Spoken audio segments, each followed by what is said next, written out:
Bueno, muy buenas noches. Agradezco mucho la invitación. Para mí es realmente un honor y un gran gusto acompañarlos e intentar reflexionar con ustedes, transmitir algunas ideas y pensar el futuro. Yo quiero trabajar, traje PowerPoint allí, vamos a ver cómo funciona.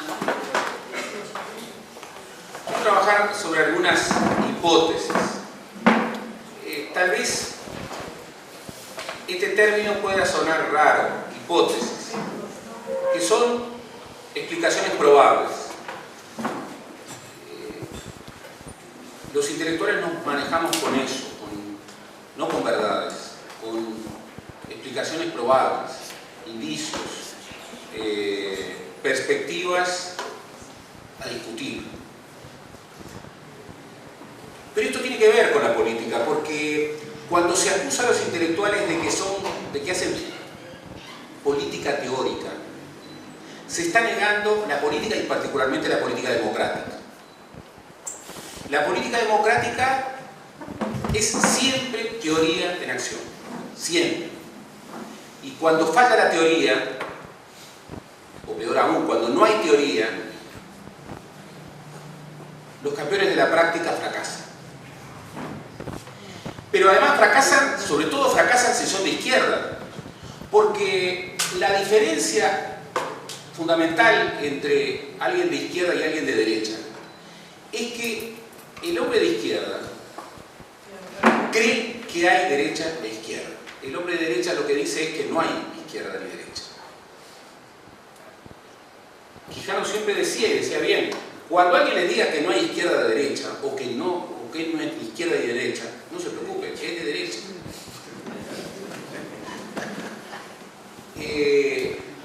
Pero esto es un gran desafío porque un político conservador tal vez precise mucho menos de la teoría, precise mucho menos del debate ideológico. Un político de izquierda necesita de teoría.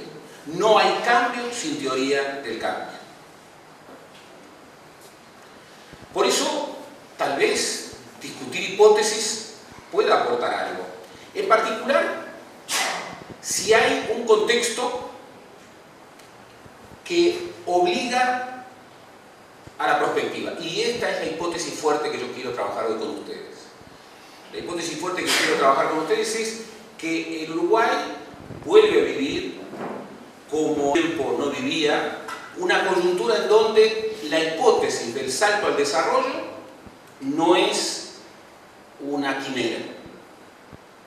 La hipótesis del salto al desarrollo es una gran exigencia, pero no es una quimera. Y hay tendencias muy favorables, muchas de las cuales tienen que ver con contexto internacional, pero muchas de las cuales tienen que ver también con la articulación con políticas locales. Pero hay también problemas estructurales que no han sido superados y en los cuales estos últimos 10 años nos evidencian un estancamiento. Entonces, un país que tiene la posibilidad del salto al desarrollo, y cuando hablo del salto al desarrollo estoy hablando de un modelo de desarrollo determinado. Puede haber muchos desarrollos. La izquierda tiene un modelo de desarrollo y por eso está bueno discutir la democracia, discutir la calidad de la democracia. La izquierda quiere un modelo de desarrollo democrático. Hay modelos de desarrollo no democráticos. Pero aún en un país como el Uruguay, en donde la gran utopía que nos acomuna a todos es la democracia, siempre hemos discutido qué democracia. Y siempre hemos discutido y siempre discutiremos. Y está muy bien que discutamos. Es uno de los grandes temas de discusión. Los partidos de ideas son partidos de ideas y de hombres. Y la inspiración de las ideas, cuando se saca o se desvincula de los hombres que la aportaron, bueno, pierde pierde fuerza. El Frente Amplio es un ejemplo muy claro de ello.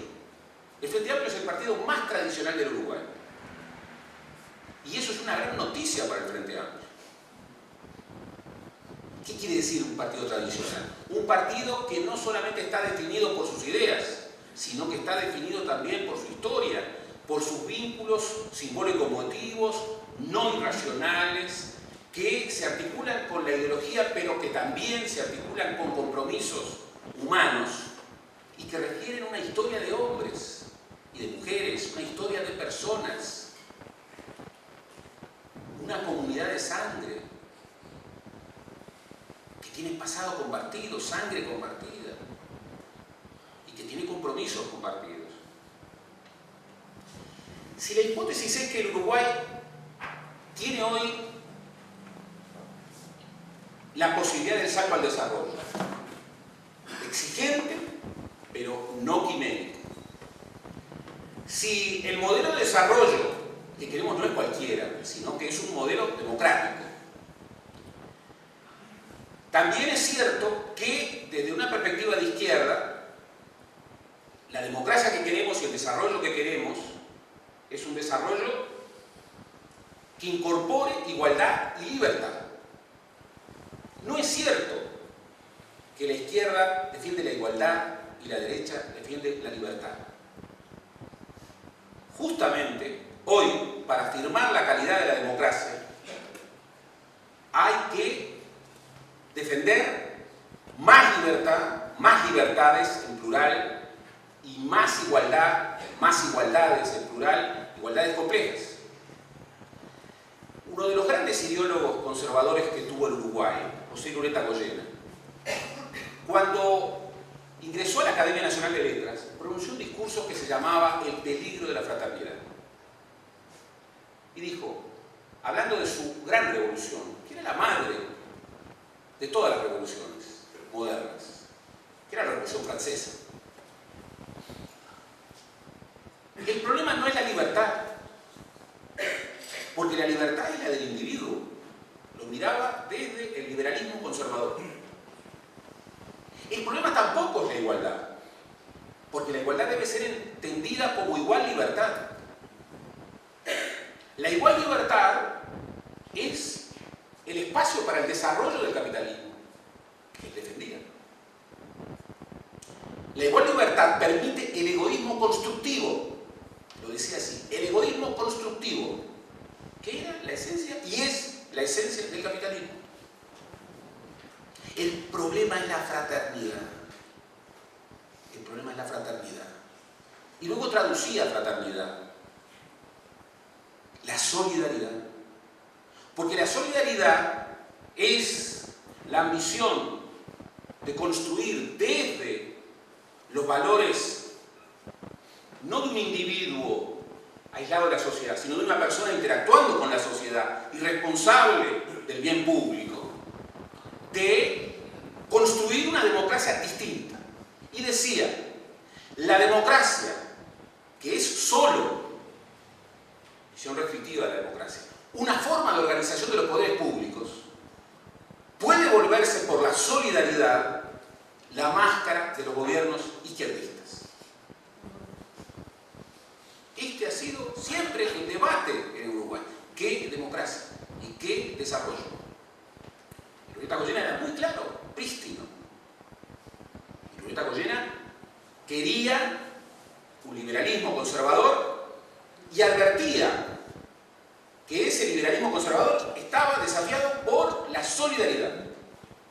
Y la solidaridad podía romper el egoísmo constructivo, el soporte del capitalismo, y ser la máscara de gobiernos izquierdistas. Si eso ocurría, había que negar la democracia. El liberalismo conservador debía negar la democracia. Y eso pasó en el Uruguay.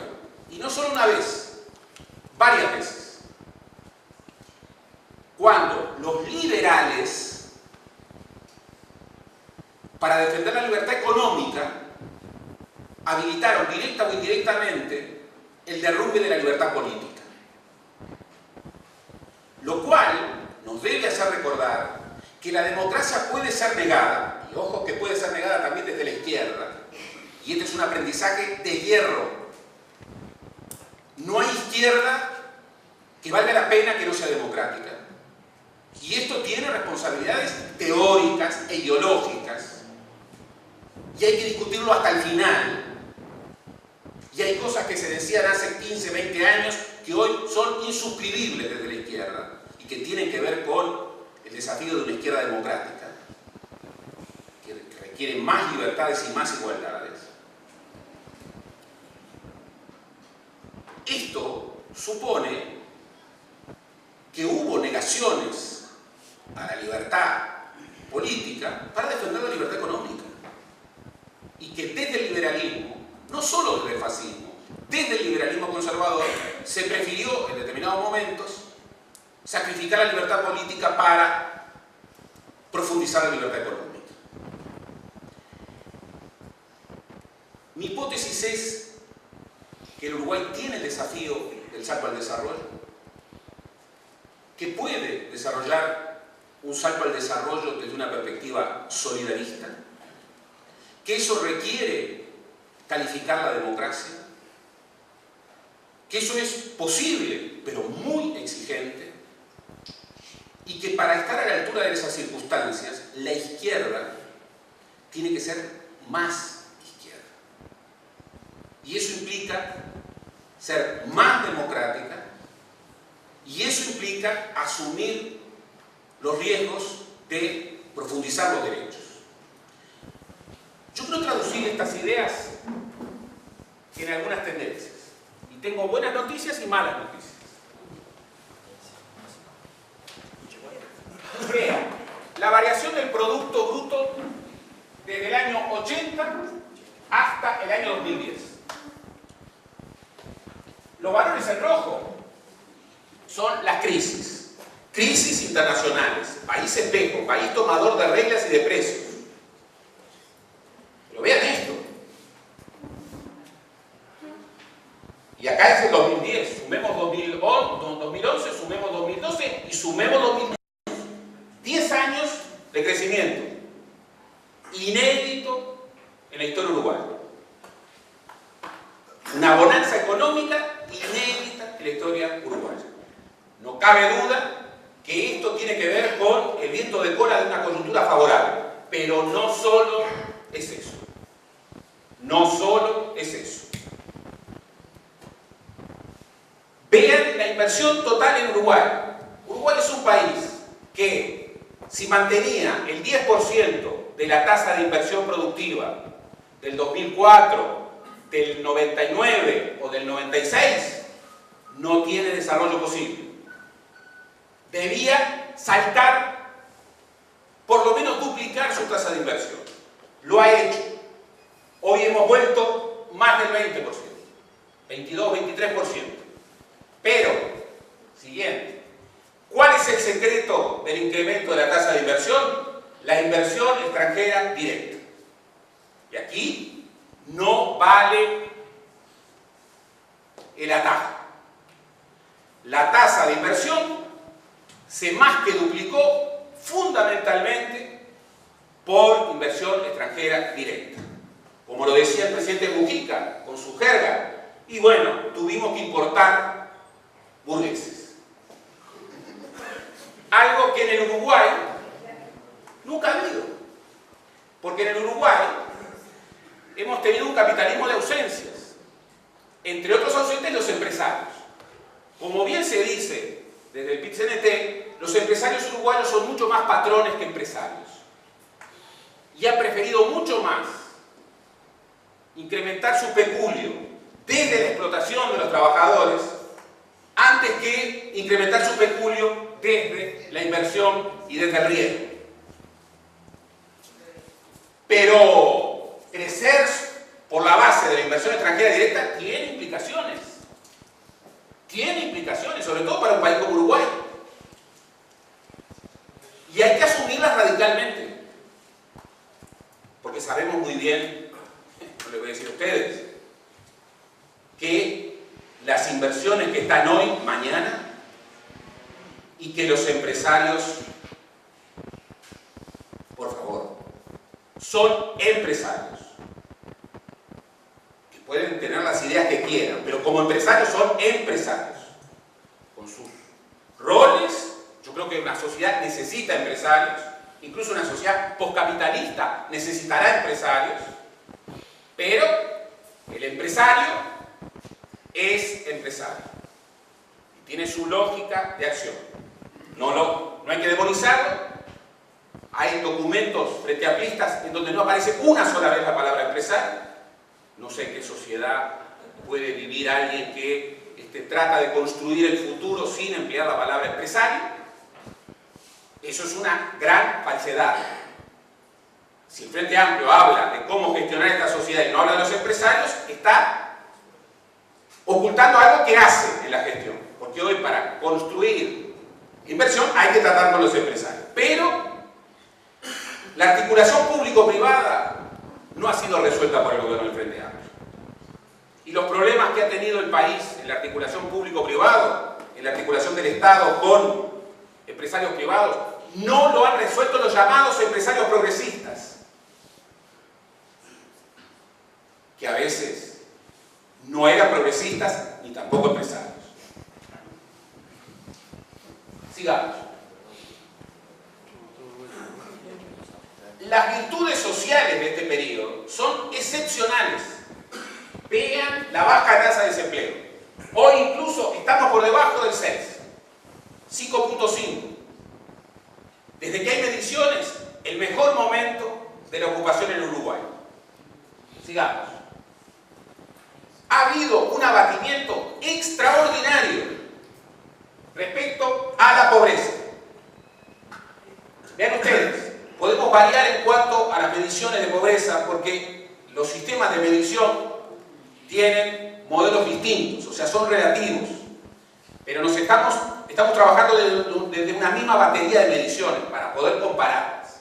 Aquí tenemos la crisis del 2002-2003, con un Uruguay de más de 1 millón de pobres, en donde la pobreza llegó a casi un 40% de los uruguayos.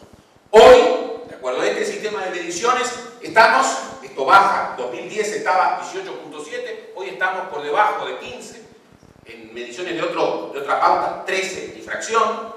Y lo que es muy importante, la pobreza crítica, la indigencia, que llegó a ser el 5% en un país en donde la pobreza crítica siempre fue marginal, hoy está por debajo del 1%. ¿Esto qué quiere decir? Que un objetivo absolutamente viable en pocos años es que se desaparezca la pobreza crítica. Y esto que podía ser un anuncio absolutamente demagógico, hoy en Uruguay es posible. Y del mismo modo es posible, en un objetivo estratégico de poco tiempo, bajar la pobreza a menos de un 10% de la población. Sigamos. Pero un gobierno de izquierda que abate pobreza, que abate indigencia, pero que no abate desigualdad, no merece ser llamado de izquierda. Y este es el problema de la izquierda latinoamericana, en donde en todos los países de América Latina ha bajado la pobreza, ha bajado la indigencia, pero hay muy pocos países en donde estas tendencias virtuosas se han incorporado con la tendencia virtuosa de bajar la desigualdad. Uruguay es uno de ellos. Uruguay, desde 2007, abate demasiado gradualmente, pero abate paso a paso los niveles de desigualdad. Claro, si lo miramos en clave histórica, tengo ahí los datos, estamos con un índice de Gini, índice de desigualdad, que duplica el nivel de desigualdad que Uruguay tenía en la década de los 50. O sea, no estamos en el Uruguay de la sociedad hiperintegrada. No. La sociedad hiperintegrada se rompió y no ha vuelto a suturarse. Pero se abate pobreza, se abate indigencia y se baja la desigualdad. Elemento sustantivo, muy raro en América Latina. La Concertación Democrática Chilena hizo un milagro. Recibió un Chile con un 45% de pobres. Y lo devolvió 20 años después con un Chile de un 15% de pobres. Es una proeza histórica. Pero recibió un Chile desigual y dio la herencia de un Chile más desigual. Y la utopía uruguaya es aquella de construyamos un país modelo en donde los pobres sean menos pobres y los ricos menos ricos, para nuestros hijos y los hijos de nuestros adversarios. Lo decía un hombre que creía que había derecha e izquierda, y era de izquierda. Se llamaba José Valle Ordóñez, y lo dijo hace más de 100 años. Alguien que había nacido en el vallismo, como Alejandro Ben Villegas, ministro de la dictadura, para definir la política neoliberal en su radicalismo, expresó contra esa frase emblemática: para que los pobres sean menos pobres, los ricos tienen que ser más ricos. Pero eso es la lógica del capitalismo. Claro. Ahora yo pregunto, ¿todos están convencidos? ¿Todos los frenteamplistas están convencidos? ¿Todos quienes actúan en el gobierno están convencidos de que los pobres tienen que ser menos pobres, pero los ricos tienen que ser menos ricos? ¿Estamos a la altura de ese desafío?